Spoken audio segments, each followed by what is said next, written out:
নমস্কার শ্রোতা বন্ধুরা, কেমন আছেন সবাই? হরে কৃষ্ণ ভক্তস ইউটিউব চ্যানেলে আপনাদের সকলকে জানাই স্বাগত। প্রথমত আমি খুবই দুঃখিত যে এতদিন আপনাদের কাছে ভগবানের লীলা কথা পৌঁছে দিয়ে উঠতে পারিনি। ভক্তবৎসল শ্রী নৃসিংহদেব গল্পটির প্রথম পর্ব আপনারা আগেই শুনেছেন। আজ শোনাব সেই গল্পের দ্বিতীয় পর্ব। আমার প্রিয় শ্রোতা বন্ধুরা, আপনারা যারা এই গল্পের প্রথম পর্ব শুনে উঠতে পারেননি তাদের জন্য ডেসক্রিপশন বক্সে লিংক দেওয়া রইল প্রথম পর্বের। তাহলে শুরু করা যাক আজকের আমাদের লীলা কথা শ্রবণ। ভক্তবৎসল শ্রী নৃসিংহদেব দ্বিতীয় পর্ব শুনতে থাকুন।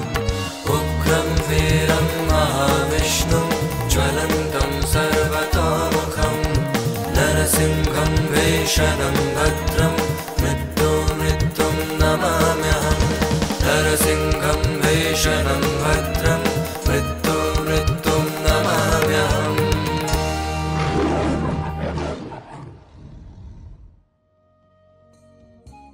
বালক প্রহ্লাদ কোনোদিনও শ্রীহরি ছাড়া জগতে অন্য কিছুই চিন্তা করতে পারত না। জাগতিক সমস্ত কামবাসনা রহিত হয়ে অন্তঃকরণে শ্রীহরি ধ্যানে স্থিত থাকত। তার পিতা হিরণ্যকশিপু বিষ্ণুকে কিছুতেই সহ্য করতে পারত না। সারা জগতে বিষ্ণুর উপাসনা বন্ধ করে দিয়ে সে নিজেকেই ভগবান বলে জাহির করত এবং কোনো ব্যক্তি অজান্তেও যদি বিষ্ণু, নারায়ণ বা হরি ইত্যাদি নাম পোষণ করত তবে হিরণ্যকশিপুর অনুচরেরা তাকে অবশ্যই হত্যা করত। প্রহ্লাদের সম্বন্ধে হিরণ্যকশিপু চিন্তা করেছিল হয়তো কোনো দুষ্ট লোক শিশুপুত্রকে বিষ্ণু ভক্তি শিখিয়েছে। তাই ওসব একেবারে ভুলিয়ে ভালো মতো রাজনীতি শেখানোর উদ্দেশ্যে প্রহ্লাদকে দৈত্যগুরু শুক্রাচার্যের দুই পুত্র ষণ্ড এবং অমর্কের তত্ত্বাবধানে রাখা হলো।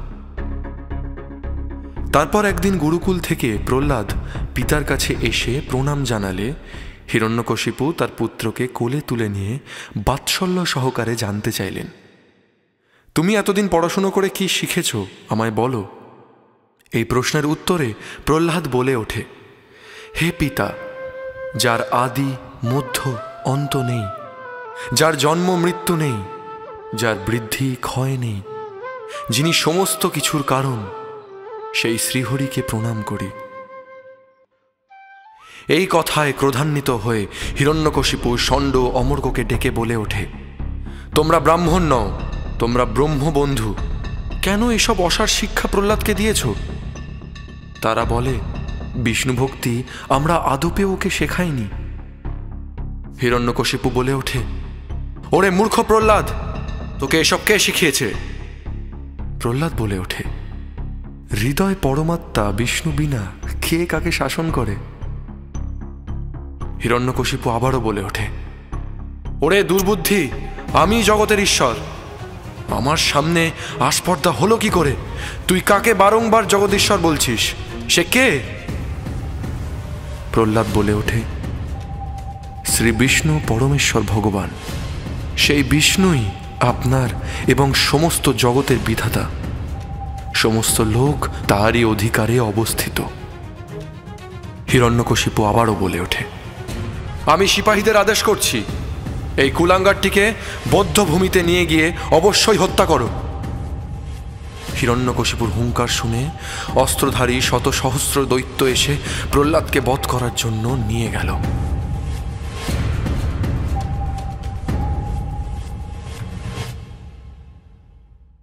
এমন সময় প্রহ্লাদ বলে ওঠে, হে দৈত্যগণ, বিষ্ণু যেমন আমার মধ্যে আছেন তেমনি তোমাদের অস্ত্রের মধ্যেও আছেন।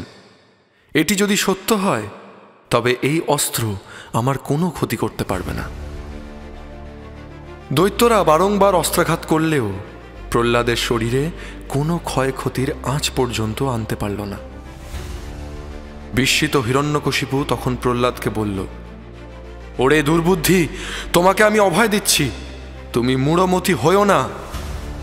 প্রহ্লাদ বলে উঠল, হে পিতা, যাকে স্মরণ করলে জন্ম জরা মৃত্যুর সমস্ত ভয় থেকে অপগত হওয়া যায়, সমস্ত ভয় অপহারী সেই অনন্তদেব, তিনি তো আমার হৃদয়ে আছেন। তিনি থাকতে আমার ভয় কোথায়? হিরণ্যকশিপু তখন অতিরিক্ত ভয়ঙ্কর তীক্ষ্ণ বিষ সাপেদের সামনে প্রহ্লাদকে ফেলে দিল। মহাসর্পরা তখন তাকে দংশন করল। কিন্তু প্রহ্লাদ, সে তো শ্রীকৃষ্ণের চিন্তায় এতটাই মগ্ন ছিল যে নিজের শরীরে কোনো বিষের সম্বন্ধে কিছু জানতেও পারল না। বড় বড় দিগ্গজ হাতি এসে প্রহ্লাদকে বারংবার তুলে নিয়ে মাটিতে আছাড় দিতে লাগলো। হাতির দাঁতগুলি ভেঙে গেলেও প্রহ্লাদের কিছুই হলো না। কাঠ সাজিয়ে তাতে প্রহ্লাদকে চাপিয়ে আগুন জ্বালানো হলো, কিন্তু আগুনও প্রহ্লাদকে একটুও দগ্ধীভূত করতে পারল না। কিছুতেই প্রহ্লাদকে মেরে ফেলা গেল না, এই ভেবে হিরণ্যকশিপু খুবই চিন্তিত হল। পুরোহিতেরা অসুররাজকে স্তব করে বলতে লাগলো, হে রাজন, কোপ করার প্রয়োজন নেই। বালকদের কতই না দোষ থাকে। আমরা এই বালককে ভালোভাবে শাসন করব। যদি আমাদের কথায় ও শ্রীহরির পক্ষ পরিত্যাগ না করে, তবে তাকে বধ করার সিদ্ধান্ত নেওয়া হোক। এই বলে অগ্নিস্তূপ থেকে প্রহ্লাদকে পুরোহিতেরা বের করে আনল। প্রহ্লাদের অক্ষত শরীর দেখে তারা এতটাই অবাক হলো যে তারা স্তম্ভিত হয়ে গেল। যাই হোক, তাকে নিয়ে গুরুগৃহে অধ্যয়নে নিয়োগ করা হলো। সহপাঠীদের সঙ্গে প্রহ্লাদ একটি গুরুতত্ত্ব আলোচনা করতে লাগল। প্রহ্লাদ বলল, হে দৈত্য সন্তানগণ, পরমার্থের কথা শোনো। জীবনে জন্ম যেমন আছে, মৃত্যুও আছে। জন্মেও দুঃখ, মরণেও দুঃখ। এই জীবন জুড়েই শুধু দুঃখ। জন্মের আগে মাতৃ জঠরেও যেমন দুঃখ পেতে হয়, মৃত্যুর পরেও যম যাতনায় উগ্র দুঃখ পেতে হয়। একটা অতি দুঃখময় সংসার সাগরে আমরা পতিত। একমাত্র উদ্ধার পাওয়ার উপায় হল শ্রীহরির নাম স্মরণ করা। শ্রীহরির আরাধনা পরম শ্রেয় হলেও জীবনের আয়ুষ্কালে 3 পর্বে লোকে তা এড়িয়ে থাকে এবং তুচ্ছ হেয় বিষয় ভোগাসক্ত হয়ে পড়ে। যেমন আমরা এখন বালকেরা মনে করে এখন আমি আমার ইচ্ছা অনুসারে চলি, যখন যৌবনকাল আসবে তখন না হয় শ্রীহরির নাম নেব। যুবাকাল এলে তখন তারা মনে করে এখন যথেচ্ছ সুখ ভোগ করি, যখন বার্ধক্য আসবে তখন তো হরি ছাড়া আর কেই বা থাকবে। আবার যখন বার্ধক্যে এসে উপনীত হয় তখন সে মনে করে এখন আমি বৃদ্ধ, আমার যা যা কর্ম তার বেশিরভাগই আমার ইন্দ্রিয়ের আয়ত্তে নয়। আমি আমার সামর্থ্য থেকে কতটুকুই বা করতে পারি। আর এখন যা আমার অবস্থা, এই অবস্থায় আমি কী বা করব? এই ভেবে দুরাশায় বিক্ষিপ্ত চিত্ত হয়ে তারা বিষয়াসক্ত জীবনযাপন করতে থাকে। এরকম হলে কখনোই দুঃখ যাতনা থেকে উদ্ধার পাওয়া যাবে না। তোমরা কি জানো যে মূর্খ লোক আর বুদ্ধিমান লোকের চেতনার কতটা তফাৎ? যারা গণ্ড মূর্খ তারা বাল্যকালে খেলাধুলায় মত্ত থাকে, যৌবনকালে বিষয় ভোগ সুখ কাম ইত্যাদি নিয়ে থাকে, আর বৃদ্ধকালে অশক্ত পশুর মতো দিন কাটাতে থাকে। আর অন্যদিকে যারা বুদ্ধিমান তারা বাল্যকাল থেকেই মঙ্গল লাভের জন্য নিজের যত্ন করবে। আমরা হচ্ছি চিরন্তন আত্মা, আমাদের শরীরটা অনিত্য এবং জড়। বাল্য যৌবন বার্ধক্য দশা আত্মার বৈশিষ্ট্য না, এটা কেবলমাত্র দেহের বৈশিষ্ট্য। আমি যা বললাম যদি তা মিথ্যে না মনে করো, তবে এই দুঃখময় ভবসাগর থেকে মুক্তি দেন যিনি, সেই শ্রীহরিকেই স্মরণ করো। তাহলেই সর্বপাপ ক্ষয় হবে। সবার মধ্যে সর্বক্ষণ শ্রীহরিকে দর্শন করো, সর্বজীবে মৈত্রী রাখো, তাহলেই তো মঙ্গল লাভ হবে।